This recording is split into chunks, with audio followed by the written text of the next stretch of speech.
Ассалаумағалейкум трейдинг сүйер қауым. Бүгін бізде ерекше форматта подкаст болайын деп тұр. Ол жақта біз Дубайда 10 ай тұрып келген Бекзат атты студентімізбен кішігірім интервью алатын боламыз. Жалпы ол жігіт трейдингпен айналысып Дубайға көшіп кеткен болатын. Дәл қазір Алматыға қайтадан келді. Алла қаласа қайтадан Дубайға сапарға кетіп бара жатырмыз. Және де бүгінгі жалпы тақырыптардың ең қызықты тақырыптардың бірі ол Дубай трейдинг арқылы қалай шетелде өмір сүруге болады. Дубайда трейдинг қалай дамып жатыр. Сол жайлы сөйлесетін боламыз. Әлемнің түкпір-түкпірінде отырып ақша тапқысы келетін адамдарға қызықты болады деп ойлаймын. Тем более саған ноутбук пен интернет қана керек. Сол үшін де подкастты соңына дейін қараңыздар.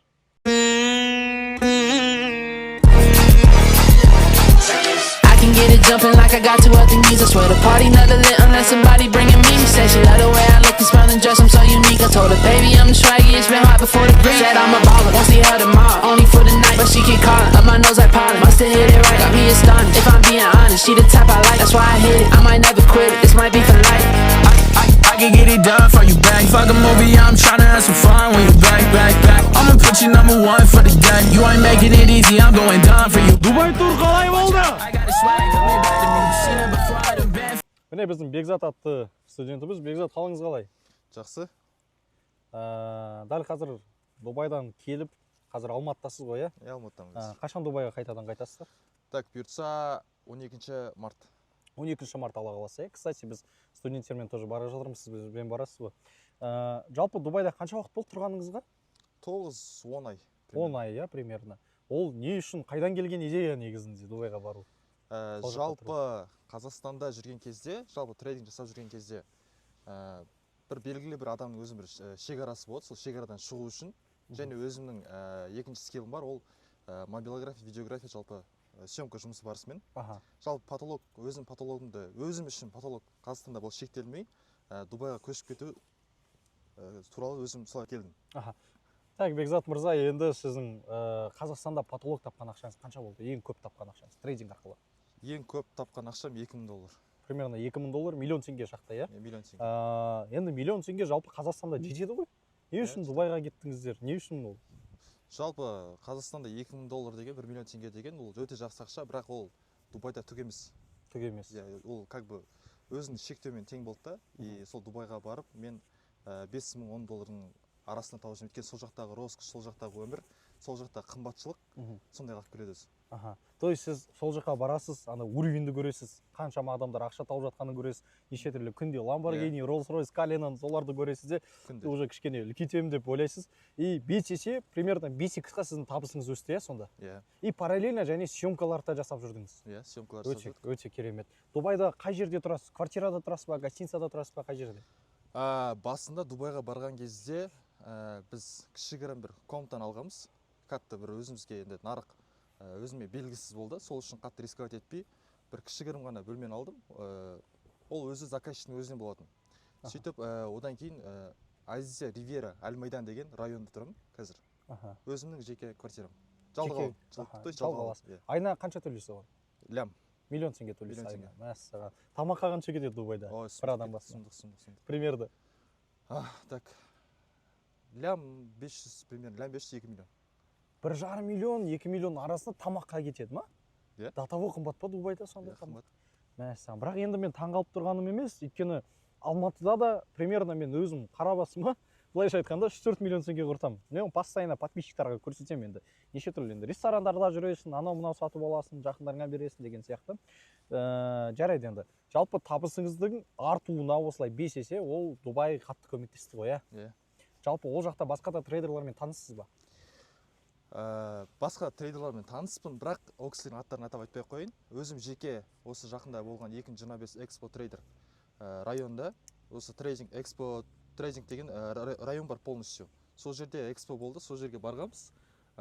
Ол жерде жалпы Форекста не бар, соның бәрі келді. Мысалы, MetaTrader'ның өзі келді, Exyns'ның өзі келді деген сияқты. Сол жерде көп кісілермен таныстық, нетворкинг жасадық. Қазір шүкір сол жермен араласып, ары бері жүрміз Дубайда. Дәл қазір енді сіз реальный счетпен жұмыс жасайсыз ба, әлде проп счетпен ба, қалай? Жалпы басында проп счетпен жасап жүргенбіз. Ол тек дисциплина үшін және жалпы өзінің системаны құру үшін ғой, проп компания деген. Қазір инвестордың ақшасына ол айына бір 15-20% жасаймыз. Инвестордың счеты өзім под управлением өзім инвестордан алған счетым 50-50 бөліміз, конечно. ол 100 мың доллар шамамен. 100 мың доллар инвестормен бірге жұмыс жасайсыздар, иә? Аха. Сонда айына 20%, 15% жасайсыз, то есть 15 мың, 20 мың доллар. 50-50 соны бөлесіздер, сізге примерно 8 мың, 10 мың доллардай таза пайда қалып тұр ғой, иә? Аха, өте керемет негізі ше. Инвесторды қайдан табуға болады жалпы? Ол таныстарыңыз ба, жақындарыңыз ба, немесе Дубайда танысқан кісі ма, қалай? Сол Дубайда танысып, жалпы адам іздесе өзі табады ортаны. Сол ортадан жақсы сөйлесіп, табуға болады оңай ол жақ. Жалпы дәл қазір енді бізде инвесторлармен жұмыс жасап бастадық қой. Адамдарда өте көп ақша. Особенно Дубайда көбірек деп ойлаймын енді. Неше түрлі енді заводы бар кісілер бар, үлкен компаниялары бар кісілер, свободный капитал көп, қайда құярын білмейді ақшасын. Соответственно, осы біз сияқты трейдерларға келеді, міне ақшамды под управление алыңдаршы деп. Дәл қазір енді инвесторыңыз риза, өзіңіз де риза шығарсыз енді. Риск сақтайсыздар ғой, өйткені енді біреудің ақшасымен торговля жасаған, все равно кішкене үлкен рискі болады ол. Кішкене қорқынышты болса. Жалпы енді Бекзат мырза, дәл қазір енді Алматыда Алла қаласа Дубайға бәріміз бірге барады екенбіз, иншаллах, командамен, студенттермен. Қандай жаңалықтарыңыз бар бізбен бөлісетін? Қандай жалпы нәрселермен бөлісе аласыз, иә? Жалпы жақында өзім үйленіп жатырмын, бұйыртса осы апрель айында үйленемін, бұйыртса. Ал Дубайда біз жақында медиа агентство ашамыз, өзімнің партнермен бірге. Сол жерде өзіміздің жалпы агентствоны көтеріп, сол жердің жалпы бизнесін дамытайын деген бір өзіміздің ойымыз бар, ниетіміз бар. Бұйыртса сол Алла қаласа соны бастаймыз. Одан кейін бұйыртса енді Дубайда жүргенімізге 10 ай болды, 1 жылға тақып болды ғой. Енді уже үй алу жайлы уже ойлап жатырмыз, бұйыртса болады ол да, иншалла. Машаллах. Соған әрекет жасап жатсыздар ғой. Иә. Енді недвижимость жайлы айтып кеттік. Дубайдан недвижимость алу, көлік алу жалпы ойыңызда бар ма енді ары қарай сол жақта тұрақтыра салсаңыз? Жалпы недвижка жайлы айтатын болсақ, Шоба Хортленд деген район бар. Сол жерден Алла қаласа 300 мың долларға үй алсам деген ниетім бар. Және, конечно, ол прям толыққанда төлем емес, 300 мың доллар деген. Бір бастапқы жарнасын... Рассрочкалар бар емес пе, сондай? Рассрочка ол жерде жоқ, налог жоқ. Деген сияқты ше. Процент жоқ. Өте выгодно негізі. Дубайдан недвижимость сатып алсаң, сен сату невыгодно, өйткені көбісі барлық сатып алатындар рассрочка қалады. Это нормальное явление там. 300 мың долларға. Сіз енді оны мысалы бір 5-10 жылға аласыз, айына там 2 миллион, 3 миллион теңге төлейсіз. 40-50%-ын бастапқы жарнаға құясың. Одан кейін қалғанын уже айына бөліп төлей бересің. Ол қатты бір қалтаға тимейді, өйткені сол ақшаны біз по-любому айына уже квартираларға беріп жатырмыз мысалы. Арендаға, иә? Арендаға, иә. Негізі өте керемет. Сіз енді сонша ақша стабильно табатыныңызға сенімсіз бе? Иә, бұйыртса, конечно, өйткені ол Дубайда ғой. Өйткені Дубай өзінің роскошымен ақша табу шансы, таппай қалу шансы азаяды. Өте төмен, иә? Өте төмен даже. Иә, енді сіз білесіз, иә, біздің Дубайда обучение жасап жатырмыз. Бірінші потокты өткіздік, өте керемет шықты. Одан кейін ол потокқа тағы сыйлықтар беріп жібердік. Енді дәл қазір екінші потокты Алла қаласа жасап жатырмыз. 12 март барамыз ғой, білесіз ғой. Не үшін деген сұрақ болады да, маған кейбір адамдар айтады, не үшін Дубайда, не үшін Алматыда емес, сол білім ғой дейді. Дубайда ол бөлек болады. Яғни по-любому бөлек беріледі. Яғни ол қалай болады? Енді 5 жұлдызды күшті отельде, үлкен панорамный бассейнсіз отельді білесіз ғой, ең күшті отельдердің бірі Тадж деген отель. Және де перелет ішіне кіреді, трансфер ішіне кіреді, там страховка, медстрахование бәрі кіреді, отель кіреді, там 5 жұлдызды отель бәріне тұрады, және де одан бөлек тағы яхта тур жасайық деп жатырмық. Яғни яхта, үлкен яхтамен біз арендаға аламыз. Өте қымбат яхталар ол жақта. Арзан жоқ енді, арендаға аламыз, студенттермен бірге жүреміз, 4-5 сағат бойы яхтада, потом сафарида, өзіміздің жеке джиптарымыз болады, 300-ка Nissan Patrol деген новый джиптар келеді, солар бізді сопровождать етеді полностью. Ары қарай шведский стол бесплатно барлық тамақтар болады, тамақ ішіп сафаридан кейін бәріміз демалып шоу көреміз.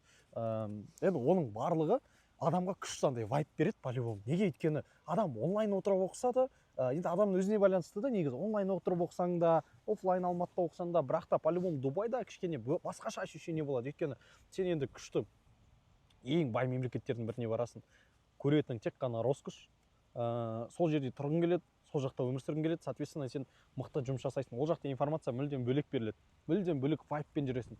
Сол үшін де сол Дубайға жасап жатырмыз. Ол жақтан енді бізге ешқандай да пайда да жоқ негізі, шыны керек.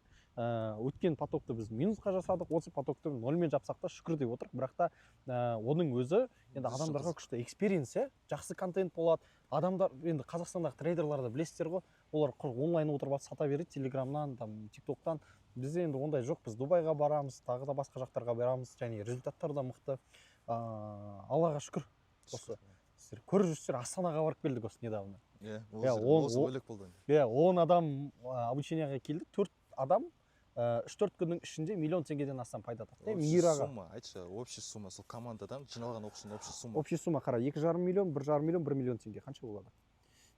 5 миллион, 6 миллион теңгенің шамасында 3-4 күнде табылған ақша. 10 студенттің арасынан сол 3-4 студент сондай ақша тапты. Қалғандарды таппады емес, тапты ғой. Біз лайф трейд жасадық.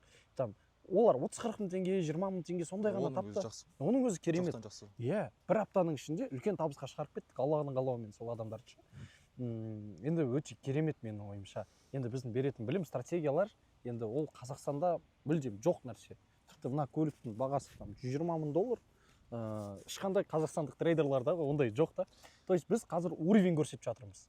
Дубайға барамыз, обучение жасаймыз. Ол жаққа ешкім апармайды, неге өйткені невыгодно оған апару. Бірақ біз оған қарамаймыз да, выгодно, невыгодно, нам это без разницы. Самое главное, біз необычный заттар, өзіміздің істегіміз келген заттарды жасап отырдық та. Трейдингтен ақша табамыз, Аллаға шүкір. Сол трейдингтен тапқан ақшаны минустарды покрываем. Енді Бекзат мырза, өзіңіздің көріп жатқан көрермендерге бір пайдалы бір ақпарат айтып кетсеңіз, қандай совет бересіз жалпы трейдингпен айналысқысы келетін адамдарға? Не айтасыз? Негізінде адамның состояниесі трейдингқа тікелей байланысты болады. Біз бірден бір себебі сол. Біз сол үшін Дубайға жалпы сол жақта сабақ өткізу ниетіміз бар. Осы бұйыртса 12 март, 12 март күні бұйыртса сол жерде басталады обучение 7 күндік. Не үшін, неге Дубай, не үшін, неге тур? Өйткені жалпы бір адам бір өзі роскош күнде көретін, бір Rolls-Royce күнде көретін, Ferrari болмаса, үлкен зәулім үйлер болатын болса, адамның состояниесі жоғарылай бастайды да, и ақша табу желаниесі одан артық ашыла береді. Неге? Өйткені Дубайға мен барғалы бір түсінгенім, жалпы мен Қазақстанда жүргенде бір нәрсеге жету өте қиын болатын, бір қиын сезіледі, бір аурасы бір нәрсе жету ол өте ауыр сезіледі. Ал Дубайда бір өте жеңіл. Өйткені ол күнде бір жүрген нәрсе де ол әшейін бір адам көшеге кетіп барып, бір Rolls-Royce деген сияқты жоқ, дүниеге тақамайықшы. Жалпы адамдардың состояниесі. Ол жерде бір адамда бір GTA-дағы NPC сияқты ше, бір таңертең тұрады, жүгіреді, келіп суын ішеді, болмаса бір йогасын айтып, бірдеңе істеп жүреді, бәрі жүгіріп жүреді, бәрі өмір сүріп жүреді. Бәрі позитивті. Бәрі позитив, бәрі күліп жүреді, бір мұңайып, бір қарайып жүрген адам жоқ. Бәрі күліп, бәрі позитив. Неге? Өйткені сол атмосфераны беріп жатыр Дубай. Сол үшін мен оқитын болсам, тек Дубайға барып, бірге сол жерде дамып кетер едім. Егер де осы қазір бастасам трейдингті. Машаллах. Енді тем более обучение 7-8 ғана күн болады, Дубайда болады бірақ та. И күнде 3-4 сағат бойы сол студенттермен будем заниматься, работать. Біздің Астананың программасы ғой, одан улучшенный версиясы. То есть Астанада 10 адамның 4 адам миллион теңгеден жоғары табыс тапса, қалғандары 20-30 мың теңге табыс тапса во время обучения бір аптаның ішінде өте мықты білім алды, иә. 3 күн примерно бізде не болады? База болады.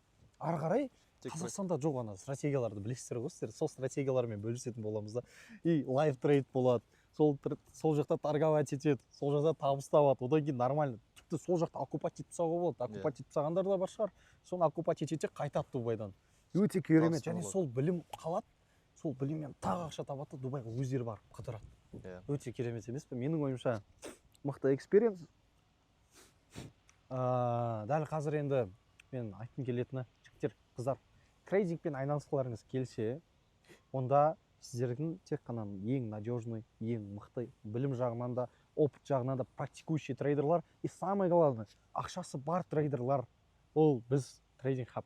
Сол үшін де онлайн обучение болсын, офлайн обучение болсын, Дубайдағы обучение болсын, тек қана бізге можете обращаться. Өйткені ең сенімді компания, дәл қазіргі уақытта ең сенімді академия, мен ойымша, біз ғана, қалғандары енді көпке топырақ шашпайын, бірақ лақтыру көп, а мы надежные.